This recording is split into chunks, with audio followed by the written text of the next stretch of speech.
ఓం నమో వేదాత్మకాయ వెంకటేశాయ. వెంకటాద్రి సమం స్థానం బ్రహ్మాండే నాస్తి కించన. వెంకటేశ సమో దేవో న భూతో న భవిష్యతి. వెంకటాచల మహాత్మ్యంలో ఈ క్షేత్ర మహాత్మ్యాన్ని, ఈ స్వామివారి వైశిష్ట్యాన్ని తెలిపేటటువంటి అక్షర సత్యమైన శ్లోకం మనం ఇప్పుడు చెప్పుకున్న శ్లోకం. వెంకటాద్రి సమంస్థానం బ్రహ్మాండే నాస్తి కించన. ఈ బ్రహ్మాండం మొత్తంలో కూడా వెంకటేశ్వర స్వామి వారు నెలకొని ఉన్న తిరుమల స్థలం లాంటి స్థలం ఇంకొకటి లేదు. వెంకటాచలం అనేటటువంటిది ఎంత పవిత్రమైనదో అంతటి పవిత్రమైన స్థలం ఇంకొకటి ఎక్కడా మనకి కనిపించదు. వెంకటేశ్వర స్వామి వారితో సమానమైనటువంటి దివ్య గుణ లీలా విశేషములతో కనిపించే దేవుడు కలియుగంలో మరొకరు లేరు.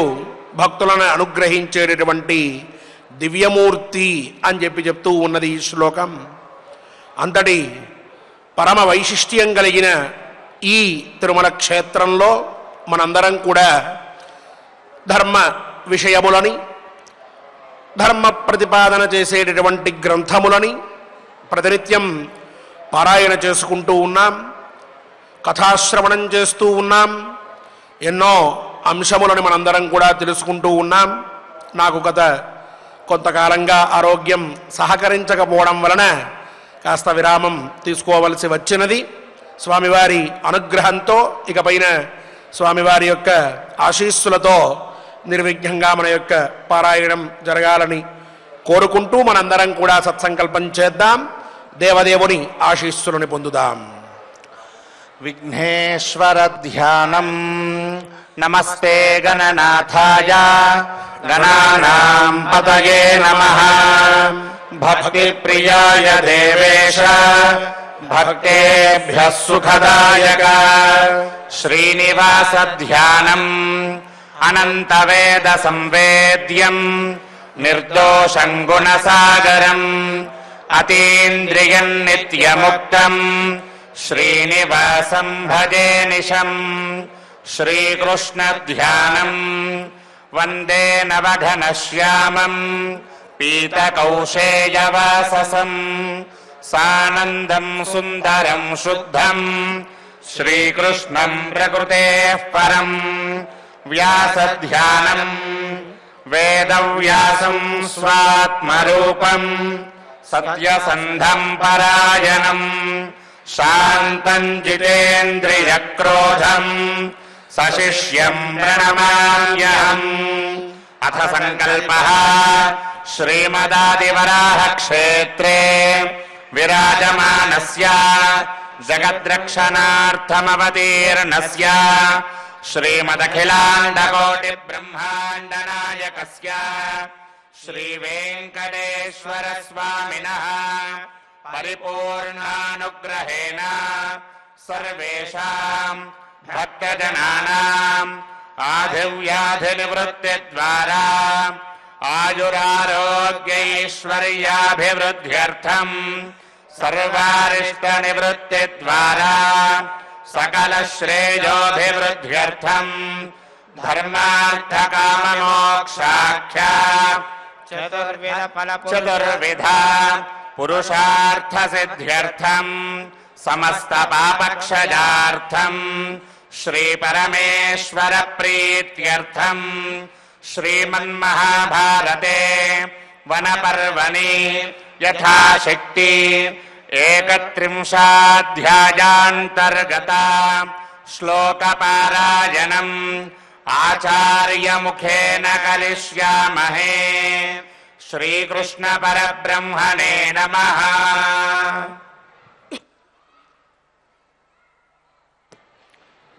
నారాయణం నమస్కృత్య నరం చైవ నరోత్తమం దేవీం సరస్వతీం వ్యాసం తతో జయముదీరయేత్. ఏతావదేవ పర్యాప్తం ఉపమానం శుచిస్మితే కర్మణాం ఫలమాప్నోతి ధీరోల్పేనాపి తుష్యతి బహునాపి హ్యవిద్వాంసః నైవ తుష్యంత్యబుద్ధయః తేషాం న ధర్మజం కించిత్ ప్రేత్య శర్మాస్తి వా పునః.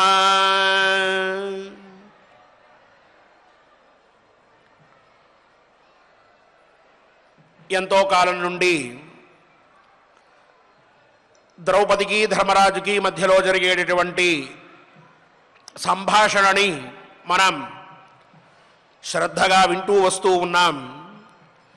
ద్రౌపదీదేవి తనకి ధర్మ ఫలం కనిపించలేదు కాబట్టి ఆ ధర్మాన్ని పట్టుకుని ఎంతో నిష్ఠతోటి ధర్మమే సర్వస్వము అనేటటువంటి భావనతోటి ప్రతిజ్ఞాభంగాది దోషములు ఉండకూడదు అనేటటువంటి తాత్పర్యంతో ధర్మాన్ని మాత్రమే నేను నమ్ముతాను అనేటటువంటి విశ్వాసంతో ధర్మాన్ని ఆచరిస్తున్నావు నువ్వు, కానీ ఇది ధర్మమని అనుకుంటున్నావు, కానీ నీకంటూ ప్రత్యేకంగా వేరొక ధర్మం చెప్పబడి ఉన్నది, నీకంటూ వేరే ఒక ధర్మ మార్గం ఉన్నది, నువ్వు దాన్ని ఆశ్రయించగా దాన్ని అనుసరించగా కష్టాలను కొని తెచ్చుకుంటున్నావు ధర్మరాజా అని అంటే, నేను ధర్మాన్ని ఫలం గురించి ఆలోచించి చేయట్లేదు, ధర్మం విషయంలో ఫలాన్ని ఆలోచిస్తే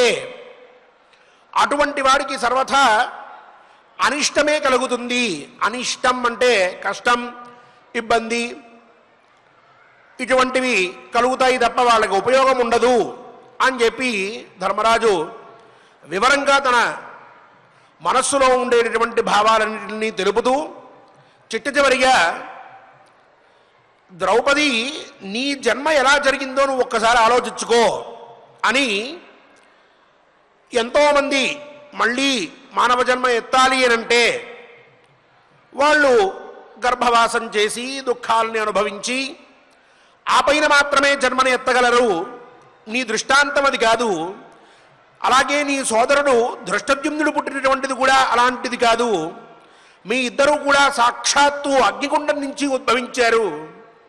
అంటే ప్రతి ఒక్కరికి కూడా మాతృగర్భంలో 9 నెలల పాటు నివాసం అనేటటువంటిది ఏదైతే సృష్టి ధర్మం ఉన్నదో దాన్ని అతిక్రమించి సాక్షాత్తుగా యజ్ఞగుండం నుంచి ఉద్భవించేటటువంటి యోగ్యత మీ ఇద్దరికీ పట్టింది అంటే మీ ఇద్దరూ కూడా ఇతఃపూర్వం ఎంత ధర్మము ఆచరించి ఉన్నారు, ఆ ధర్మ ఫలమంతా కూడా మూటగట్టుకునిన్నట్టుగా మీ ఇద్దరికీ సాక్షాత్తు యజ్ఞగుండం నుంచి ఉద్భవించేంతటి గొప్పదైన అదృష్టాన్ని కలగజేసింది.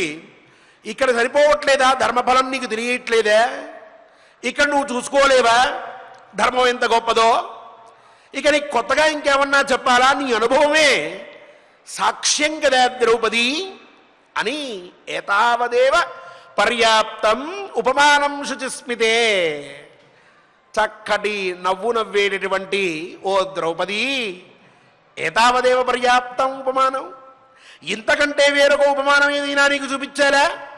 ధర్మం ఉన్నది, ధర్మాన్ని ఆచరిస్తే ఫలితం దక్కుతుంది, ధర్మాన్ని ఎప్పుడూ కూడా మనం ధర్మంగా ఆచరించాలి, దాని గురించి మనం బేరీజులు వేసుకోవడం మొదలు పెట్టకూడదు. నాకు 1/4 కిలో ధర్మానికి 1/2 కిలో పుణ్యం ఎట్లా వస్తుంది అని అనుకోకూడదు అనేటటువంటి మాటలన్నీ ఇంకా ఇంకా ఇంకా నీకు చెప్పాలా? నేను అవసరం ఉన్నదా? నీ యొక్క పుట్టుక ఎంత విశిష్టమైనటువంటిదో అలాంటి విశిష్టమైన జన్మ పుట్టుక నీకు కలగాలి అని అంటే ఆ విషయంలో నీకు ధర్మం ఎంత ఉపకరించిందో, ధర్మ ఫలాన్ని నువ్వు కానీ లేక ధృష్టద్యుమ్నుడు కానీ ఎంత అనుభవిస్తున్నారో, ఎంత పుణ్య విశేషం ఉంటే మీ ఇద్దరు ఇట్లా ఉద్భవిస్తారో ఇదంతా దీని వెనకాల ధర్మం లేకుండా జరిగిందంటావా? దీనికి ధర్మం కారణం కాదంటావా? నీ పుట్టుక కార్యమైతే దాని వెనకాల ఉన్నటువంటి కారణం ధర్మమే. అందువల్ల ఇక ధర్మం విషయంలో నువ్వు ఏమాత్రమూ కూడా ఆలోచన వేరే విధంగా పెట్టుకోవద్దు. కర్మణాం ఫలమాప్నోతి ధీర అల్పేనాపి తుష్యతి. అద్భుతమైనటువంటి మాట అంటున్నాడు ద్రౌపది. ధీరుడనేటువంటి వాడు అతను ఎల్లప్పటికీ కర్మఫలాన్ని పొందుతూనే ఉంటాడు. ఓ పని చేశాడు అనంటే ఆ పని యొక్క ఫలితాన్ని ఎప్పటికైనా అనుభవించాల్సిందే.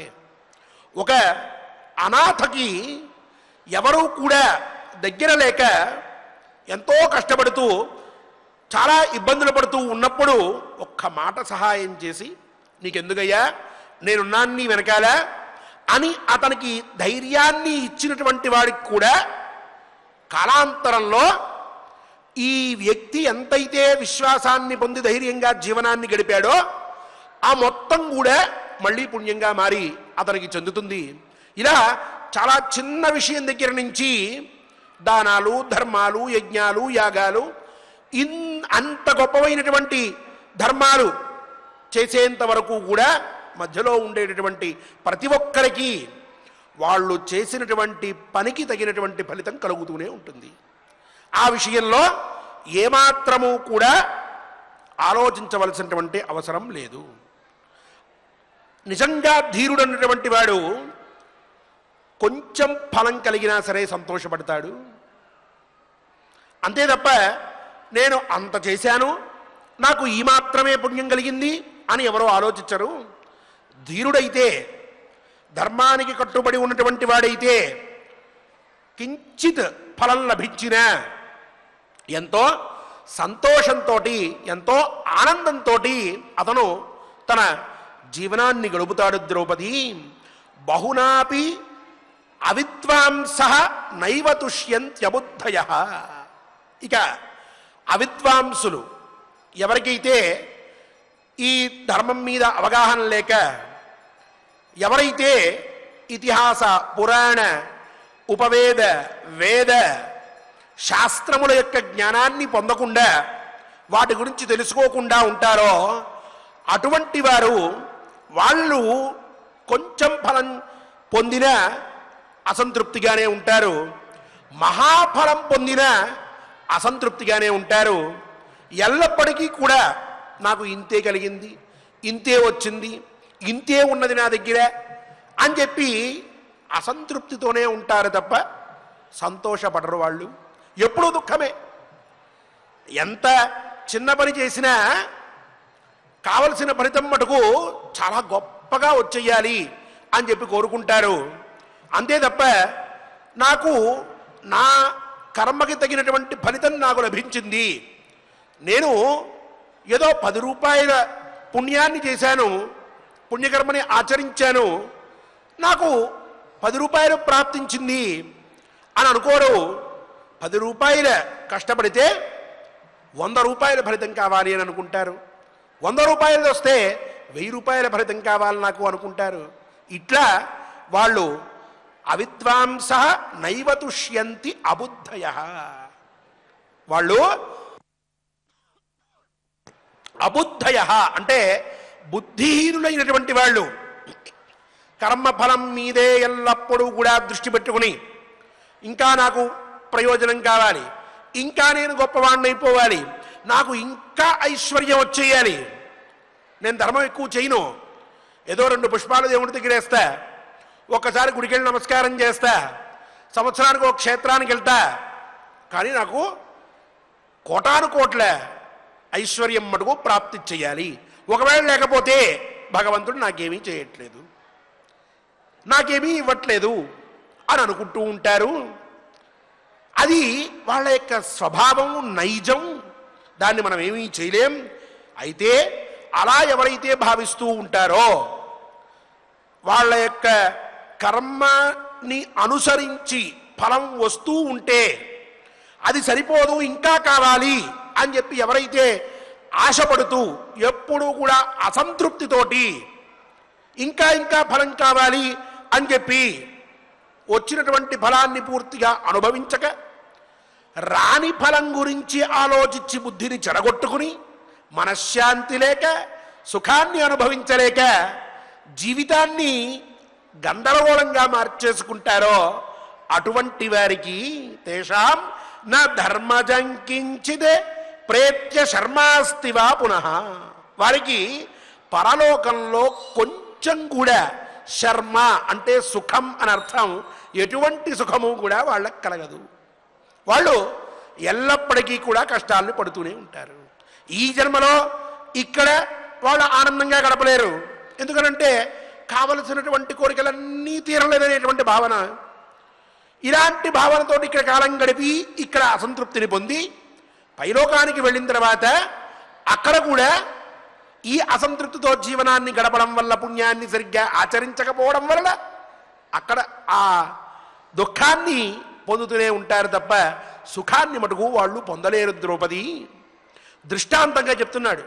నేను ఇన్ని యజ్ఞాలు చేశాను, యాగాలు చేశాను, దానాలు చేశాను, ధర్మాలు చేశానన్ను అంటున్నావే, ఇప్పుడు నాకు కలిగినటువంటి కష్టమేమిటి? రాజ్యం పోయింది, ఇంతే కదా, అది మినహాయించి ఇంకేం జరగలేదుగా. కానీ మహాత్ముల యొక్క సందర్శనం నాకు జరుగుతూనే ఉందిగా. పెద్ద పెద్ద ఋషులందరూ కూడా ఇక్కడికి వచ్చి కూర్చుని వెళ్తున్నారుగా. నన్ను వాళ్ళందరూ కూడా ఆశీర్వదిస్తూ ఉన్నారు కదా. కేవలం రాజ్యం పోయింది అనేటటువంటిది ఒక్కటి తప్ప ధర్మరాజు అనేటటువంటి వ్యక్తికి కలిగినటువంటి కష్టమే ఉంది. ఇంకా ఐశ్వర్యం పోయింది, అడవుల పాలయ్యాను, కానీ నేను చేసిన ధర్మం శాశ్వతమైనటువంటిది, దాని ఫలం చాలా విశిష్టమైనటువంటిది. నేను దాని ఫలాన్ని ఇప్పటికీ పొందుతూనే ఉన్నాను, ఎప్పటికీ పొందుతూనే ఉంటాను. కొంచెమే ఫలం అనుకో, సంతోషమే, దానివల్ల నష్టం లేదు.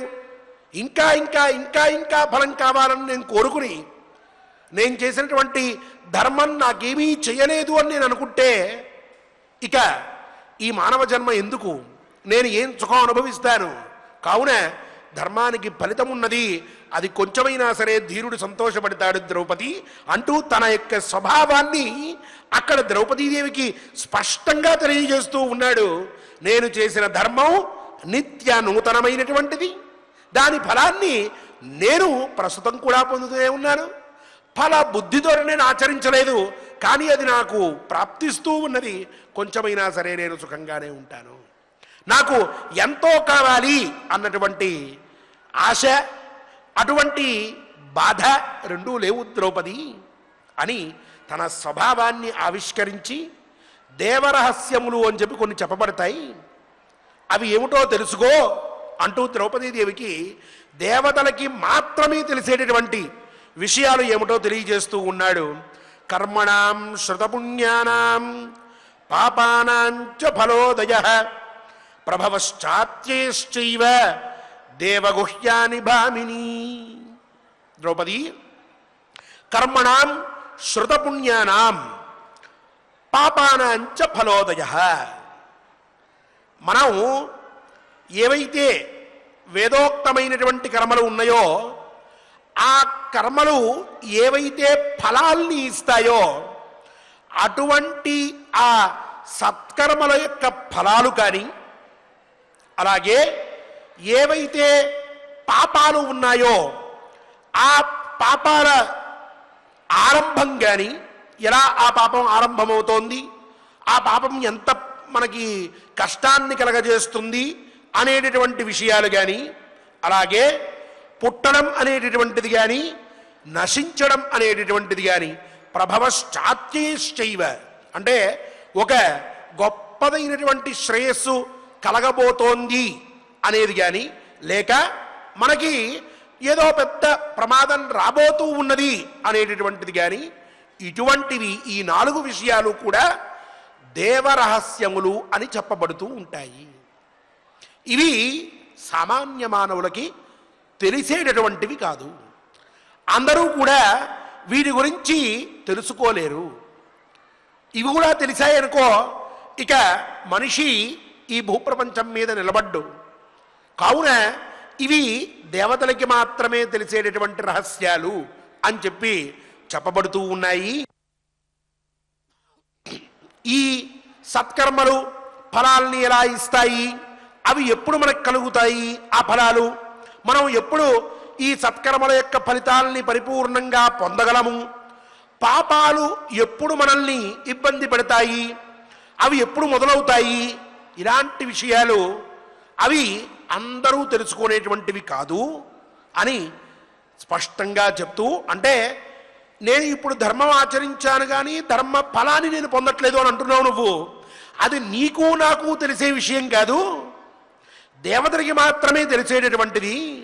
ఇప్పుడు నేను చేసినటువంటి ధర్మం యొక్క ఫలితాన్ని నేను ఇప్పుడు అనుభవిస్తున్నానా లేదా, అది నాకు ఎప్పుడు మొదలవుతుంది, ఆ ధర్మ ఫలాన్ని నేను ఎప్పుడు అనుభవించి ఉత్తముడుగా అవగలను, ఎప్పుడు నా శత్రువులందరూ కూడా నశించిపోతారు, నా యొక్క ఉన్నతి ఎప్పుడు కలుగుతుంది, నేను ఒక మంచి పని చేయడం వల్ల ఆ మంచి పని వల్ల పుట్టినటువంటి పుణ్యం మళ్ళీ నాకు ఎప్పుడు ప్రాప్తిస్తుంది అనేటటువంటివి అవి నీకు నాకు తెలిసేటటువంటి విషయాలు కాదు. కళ్ళకు కనిపించలేదు కదా అని చెప్పి మనకేం ఫలితం లేదు అని అనుకుని దీనివల్ల ధర్మం ఆచరించడం అవసరం అని చెప్పి అనుకుని ఇంకా ఇంకా పై భావాలకి వెళ్ళిపోవడం అనేది అది అంత శ్రేయోదాయకమైనటువంటి విషయం కాదు అని చెప్పి, నైతానివేద యః కశ్చిత్ ముహ్యంతేత్ర ప్రజా ఇమాః అపి కల్పసహస్రేణ నశ్రేయోధిగచ్చతి.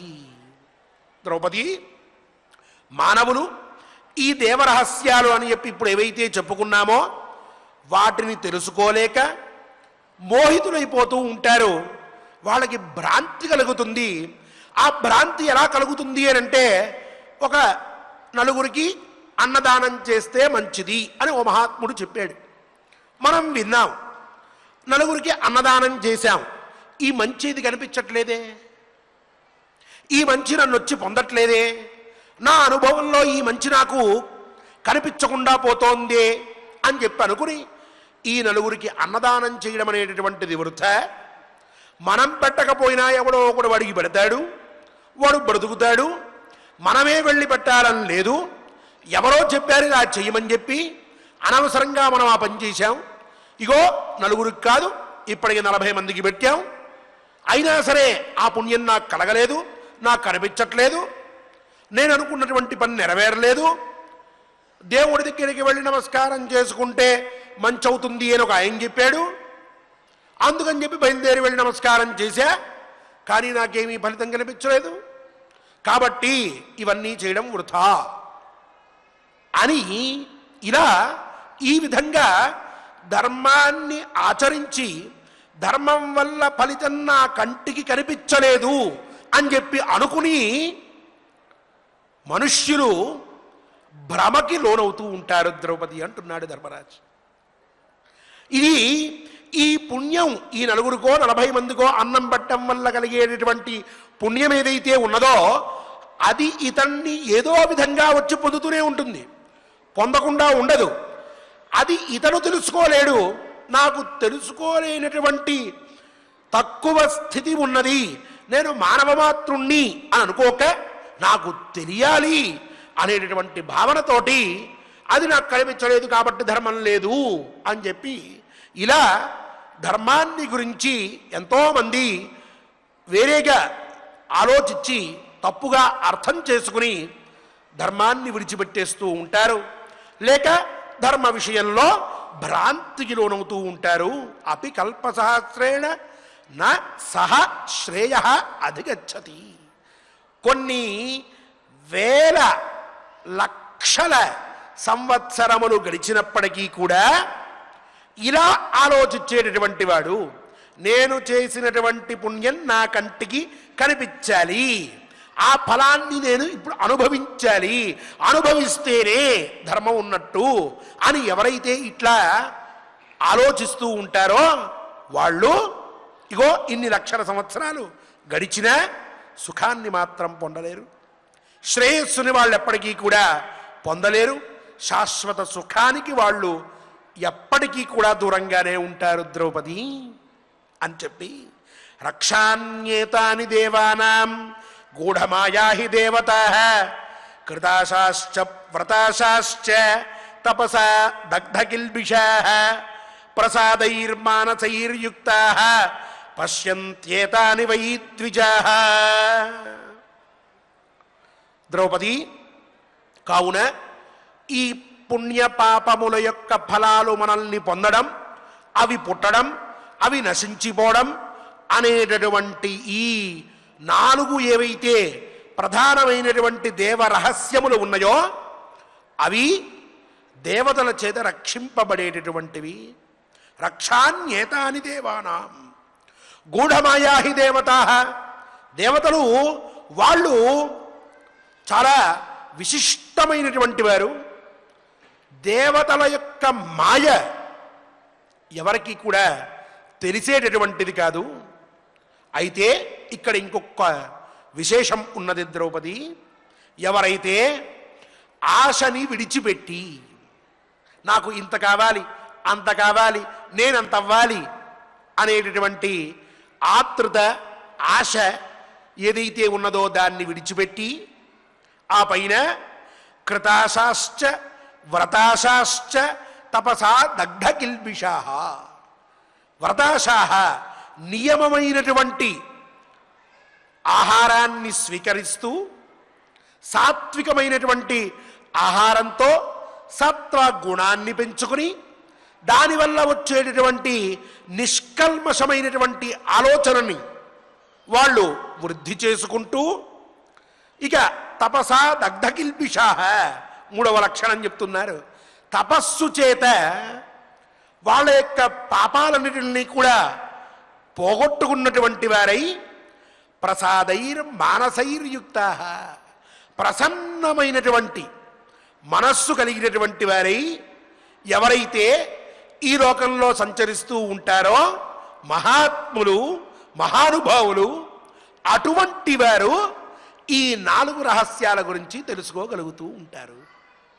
చూడండి, ఈనాటికి కూడా మనకి కొంతమంది చెప్తూ ఉంటారు, నీకు నాయన ఇగో ఈ పుణ్యం ఉన్నది, దాన్ని నువ్వు పొందబోతూ ఉన్నావు, జాగ్రత్తగా నువ్వు నియమంగా ఉండు, నాయనా నీకు భవిష్యత్తులో కష్టం రాబోతూ ఉన్నది, జాగ్రత్తగా ఉండు అని మహాత్ములు, కొంతమంది యతీశ్వరులు, కొంతమంది మహామహానుభావులు మనం వాళ్ళని కలిసినప్పుడు మనల్ని చూసి వాళ్ళు మనకు కొన్ని జాగ్రత్తలు చెప్తారు, మనకు కొంత అభయాన్ని అందిస్తారు, మనకి కొంత ధైర్యాన్ని కలగజేస్తారు, మన యొక్క గొప్పతనాన్ని వాళ్ళు మనకి తెలిసేటట్టుగా చెప్తారు, మన యొక్క అభివృద్ధిని వారు దర్శించగలుగుతూ ఉంటారు. ఎలా చెప్తున్నారు వాళ్ళు? మనకి మంచి సమయం రాబోతోంది, లేక మనం కష్టపడుతున్నాం అనేటటువంటిది మనల్ని చూసి వాళ్ళు ఎలా చెప్పగలుగుతారు అనంటే వాళ్ళకి లక్షణాలు చెప్తూ ఉన్నారు.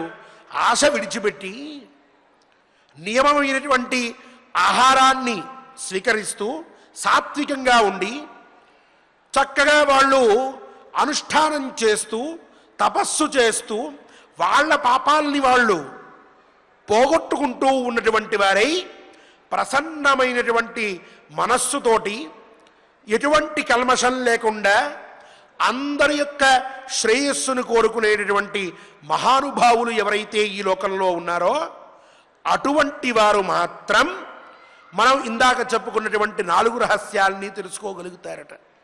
వాళ్ళు మాత్రమే ఆ 4 విషయాల్ని కూడా దర్శించగలుగుతారట. ప్రసాదైర్ మానసైర్యుక్తాః పశ్యంత్యేతాని వై ద్విజాః. ఈ 4 వాళ్ళు సాక్షాత్తుగా చూడగలుగుతారట. ఇగో ఇప్పటి నుంచి ఇప్పటిదాకా ఇతనికి ఈ పుణ్య విశేషం కలుగుతుంది, ఇక్కడి నుంచి ఇక్కడ దాకా ఇతనికి కష్టం కలుగుతుంది, ఇగో ఇప్పటికి ఇతని యొక్క భాగ్యం ఆరంభమవుతుంది, ఇప్పటికి నశించిపోతుంది అనేటటువంటి ఈ విషయాల్ని వాళ్ళు వాళ్ళ దగ్గర ఉండేటటువంటి తపశ్శక్తి చేత స్వయంగా తెలుసుకోగలుగుతారు.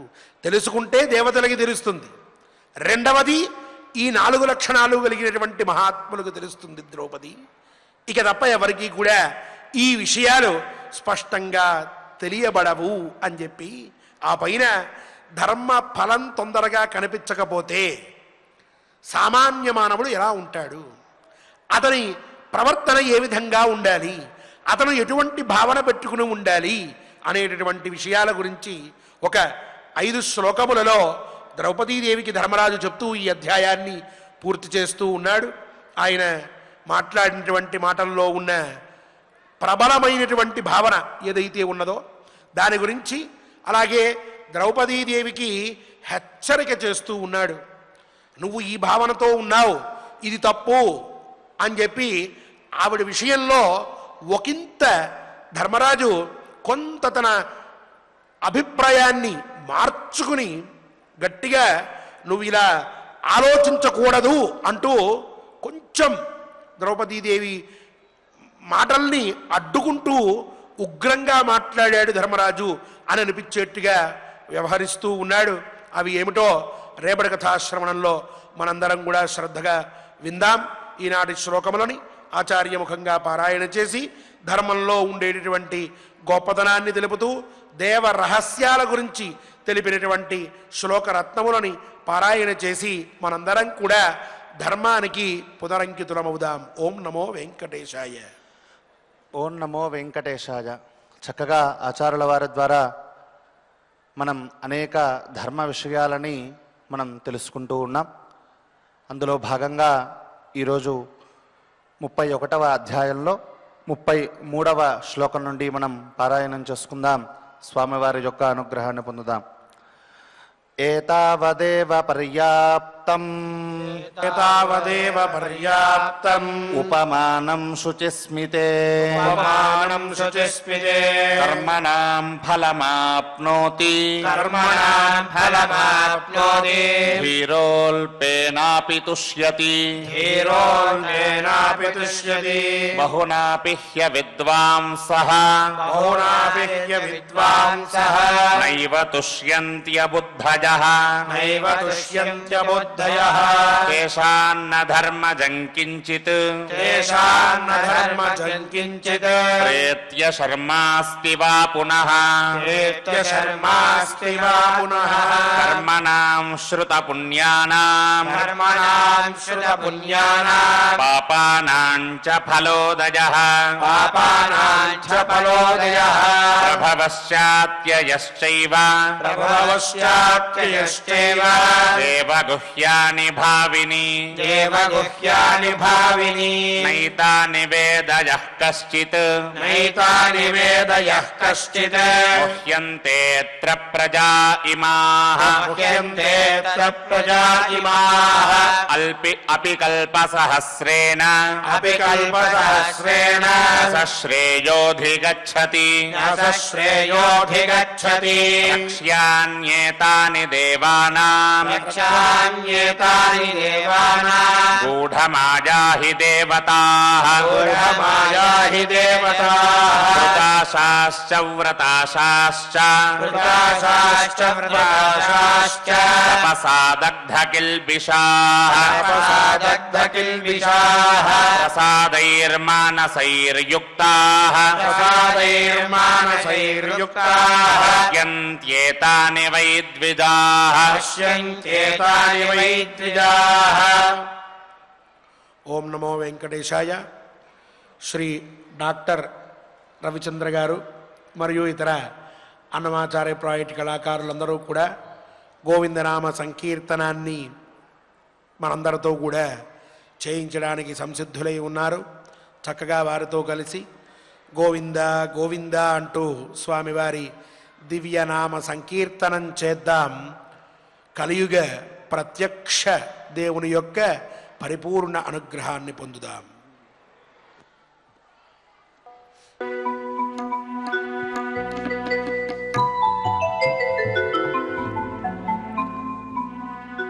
ఏడుకొండలవాడ వెంకటరమణ గోవింద గోవింద వెంకటరమణ గోవింద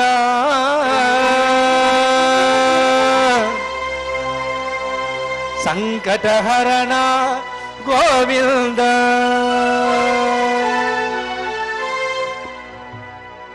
శ్రీనివాస గోవింద శ్రీ వెంకటేశ గోవింద భక్తవత్సల గోవింద భాగవత ప్రియ గోవింద నిత్య నిర్మల గోవింద నీలమేఘ శ్యామ గోవింద పురాణ పురుష గోవింద పుండరీకాక్ష గోవింద నందనందన గోవింద నవనీత చోర గోవింద పశుపాలక శ్రీ గోవింద పాప విమోచన గోవింద దుష్ట సంహార గోవింద దురిత నివారణ గోవింద శిష్ట పరిపాలక గోవింద కష్ట నివారణ హరి గోవింద హరి గోవింద గోకుల నందన గోవింద గోవింద హరి గోవింద గోకుల నందన గోవింద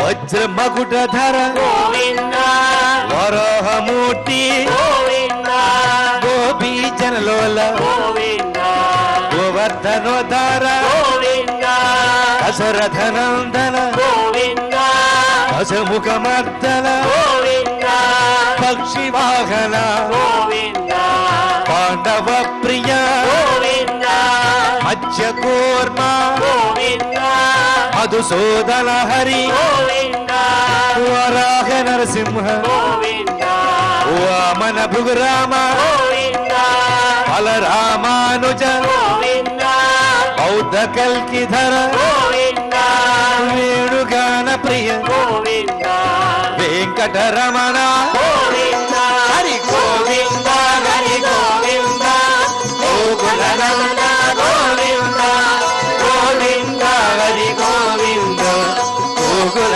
నందన గోవింద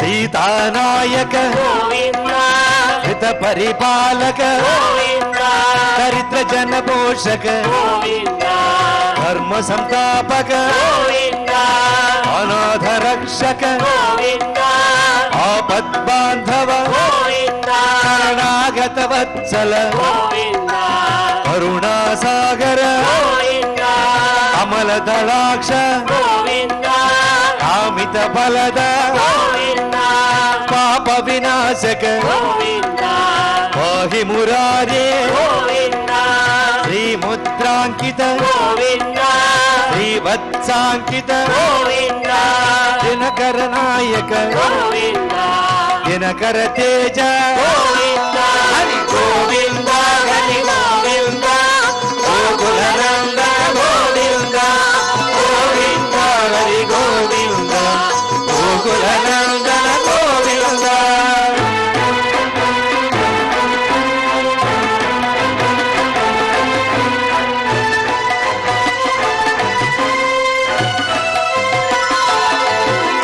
పద్మావతి ప్రియ గోవింద ప్రసన్నమూర్తి గోవింద అభయస్త గోవింద అక్షయ వరద గోవింద శంఖ చక్రధర గోవింద సాంగ గదాధర గోవింద విరజాతిరస్త గోవింద విరోధి మర్దన గోవింద సాలగ్రామధర గోవింద సహస్రనామ గోవింద లక్ష్మీ వల్లభ గోవింద లక్ష్మణాగ్రజ గోవింద కస్తూరి తిలక గోవింద కాంచనాంబరధర గోవింద గరుడ వాహన గోవింద గజరాజ రక్షక గోవింద హరి గోవింద హరి గోవింద గోకుల నందన గోవింద గోవింద హరి గోవింద గోకుల నందన గోవింద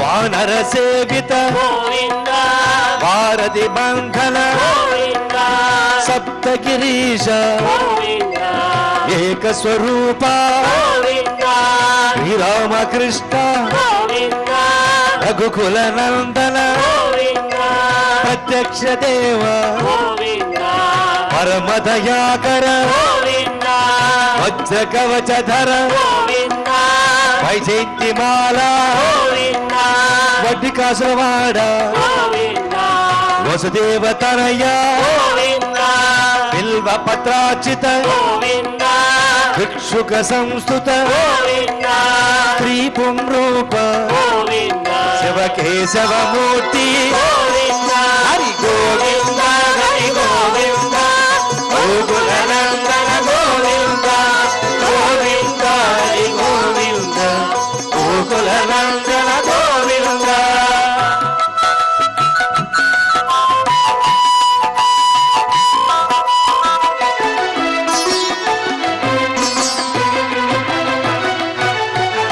బ్రహ్మాండ రూప గోవింద భక్త రక్షక గోవింద నిత్య కళ్యాణ గోవింద నీరజనాభ గోవింద అధిరామ ప్రియ గోవింద హరి సర్వోత్తమ గోవింద జనార్దనమూర్తి గోవింద జగత్సాక్షి రూప గోవింద అభిషేక ప్రియ గోవింద అపన్నివారణ గోవింద రత్న కిరీట గోవింద రామానుజనుత గోవింద స్వయం ప్రకాశ గోవింద ఆశ్రిత పక్ష గోవింద నిత్య శుభప్రద గోవింద నిఖిల లోకేశ గోవింద హరి గోవింద హరి గోవింద గోకుల నందన గోవింద గోవింద హరి గోవింద గోకుల నందన గోవింద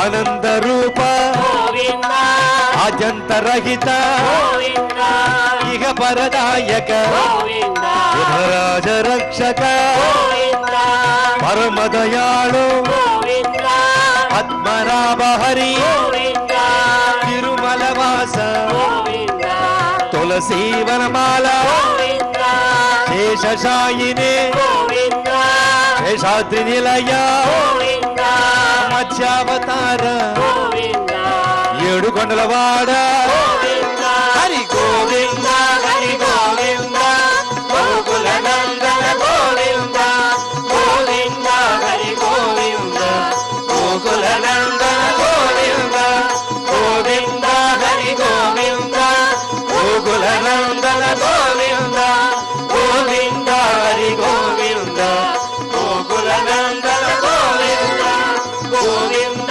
హరి గోవింద గోకుల నందన గోవింద గోవింద హరి గోవింద గోకుల నందన గోవింద గోవింద హరి గోవింద గోకుల నందన గోవింద గోవింద హరి గోవింద గోకుల నందన గోవింద గోవింద హరి గోవింద గోకుల నందన గోవింద గోవింద హరి గోవింద గోకుల నందన గోవింద గోకుల నందన గోవింద గోకుల నందన గోవింద గోకుల నందన గోవింద ఏడుకొండలవాడ వెంకటరమణ గోవింద గోవింద గోవింద గోవింద గోవింద గోవింద. ఓం నమో వెంకటేశాయ. మధురమైన గోవిందనామ సంకీర్తనంతో మనందరం కూడా పరమాత్మని స్తుతించాం. మంగళాశాసనంతో మనం మంగళాంతంగా ఈ పారాయణాన్ని పరిపూర్ణం చేసుకుని మంగళప్రదుడి యొక్క అనుగ్రహాన్ని పొందుదాం. ధర్మస్య విజయోస్తు అధర్మస్య నాశోస్తు అనేటటువంటి నినాదాన్ని మరొక్క మారు చేసి ధర్మ పోషకుడైన శ్రీనివాసస్వామి వారి అనుగ్రహాన్ని కూడా పొందుదాం. అథ క్షమా ప్రార్థనా యదక్షరపదభ్రష్టం మాత్రాహీనం చ యద్భవేత్ తత్సర్వం క్షమ్యతాం దేవ నారాయణ నమోస్తుతే. అథ లోకక్షేమ ప్రార్థనా. స్వస్తి ప్రజాభ్యః పరిపాలయంతాం న్యాయేన మార్గేణ మహీం మహిషాః. గోబ్రాహ్మణేభ్యः శుభమస్తు నిత్యం. లోకాः సమస్తాः సుఖినో భవంతు. అథ భగవత్సమర్పణం. కాయేన వాచా మనసేంద్రియైర్వా బుద్ధ్యాత్మనా వా ప్రకృతే స్వభావాత్ కరోమి యద్యత్ సకలం పరస్మై నారాయణాయేతి సమర్పయామి. అథ మంగళం శ్రియః కాంతాయ కళ్యాణ నిధగే నిధగేర్థినాం. శ్రీవేంకట నివాసాయ శ్రీనివాసాయ మంగళం.